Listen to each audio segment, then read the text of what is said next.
Silakan.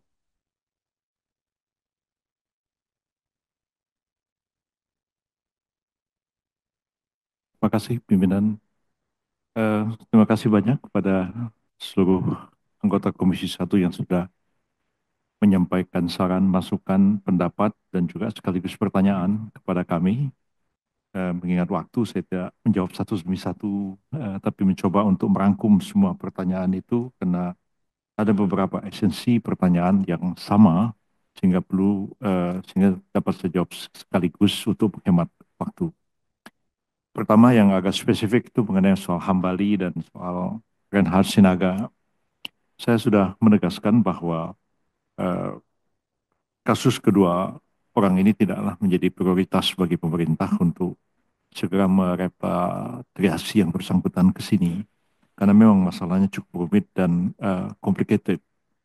Yang kedua juga kita mempertimbangkan pandangan masyarakat terhadap kedua orang ini, sehingga kami sampai pada kesimpulan, kami pelajari, kami concern dengan soal itu, karena menjadi tanggung jawab negara juga untuk memperhatikan apapun yang terjadi pada warga negara Indonesia di luar negeri, betapapun salah, betapapun kita tidak suka dengan apa yang dia lakukan, bahkan dia mempermalukan kita, tapi tanggung jawab negara tidak terlepas terhadap eh, hal itu, karena setiap warga negara dimanapun menjadi tanggung jawab pemerintah untuk memberikan perhatian, perlindungan, dan pembelaan.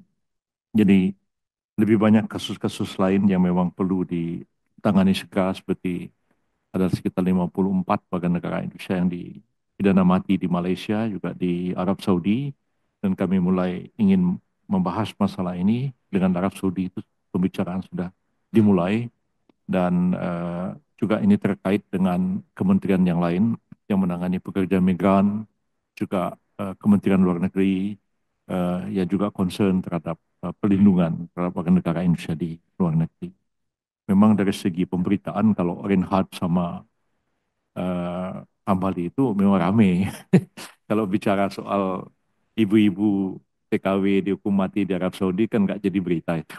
Jadi sebenarnya menjadi ramai beritanya, tapi pemerintah sendiri proporsional membahas persoalan ini dan tidak memfokuskan untuk mengembalikan Reinhardt atau mengembalikan Hambali, karena masalahnya cukup rumit. Apalagi Reinhardt itu menurut hukum Inggris baru boleh mengajukan permohonan keringanan itu setelah 30 tahun di penjara.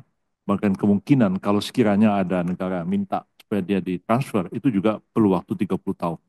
Jadi nggak mudah kasus itu, memang kasus yang sangat berat, apalagi yang kasusnya Hambali yang tunduk pada hukum militer Amerika Serikat, dan yang bersangkutan ditahan di Guantanamo yang sebenarnya berada di wilayah Kuba, dan hanya pemerintah kita, Ibu Retno juga dulu sudah mengupayakan meminta pada pemerintah Amerika supaya yang bersangkutan diadili. Tapi sampai hari ini tidak pernah diadili. Jadi itu juga masalah terorisme pada satu pihak, pada lain pihak adalah masalah HAM juga. Ya.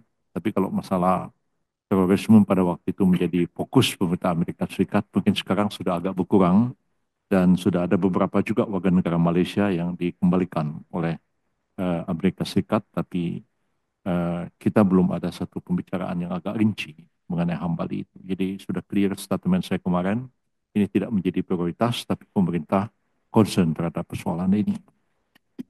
Kemudian terus terangnya sebagai kementerian baru, kami belum pernah membahas masalah keamanan laut ini sampai kami mendapat undangan dari Komisi 1, dan walaupun sangat singkat, kami mulai mencoba untuk mempelajari permasalahan ini, dan kami sependapat bahwa memang perlu ada satu langkah pengaturan yang komprehensif untuk mengatasi persoalan keamanan laut ini, dengan kita merumuskan langkah seperti apa sebetulnya, penanganan yang seperti apa, institusi seperti apa yang kita akan bentuk, dengan terlebih dahulu menyiapkan satu draft rancangan peraturan perundang-undangan di tingkat undang-undang tentang masalah keamanan laut ini.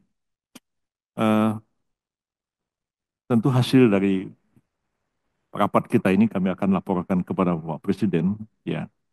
Eh, Kira-kira siapa yang akan eh, menjadi focal point untuk mempersiapkan draft rancangan undang-undang tentang keamanan laut ini.